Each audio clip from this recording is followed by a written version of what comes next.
जगन्नाथ शरणं नारायणं शरणं स्नानश्च दीपज्ञानश्च तुलसीवनपालनं भूमिश्चर्या ब्रह्मचर्यं तथा दिदिलं वर्जनं विष्णु संकीर्तनधृत्यं पुराणश्रवणं तथा कार्तिक मासी कुर्वन्तः जीवन्तुक्तास्तम एव हि।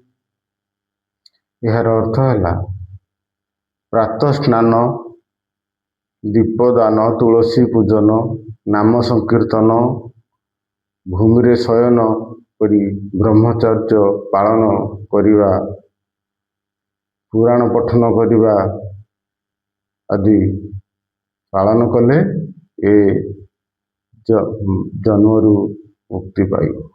जगन्नाथ शरणं नारायण।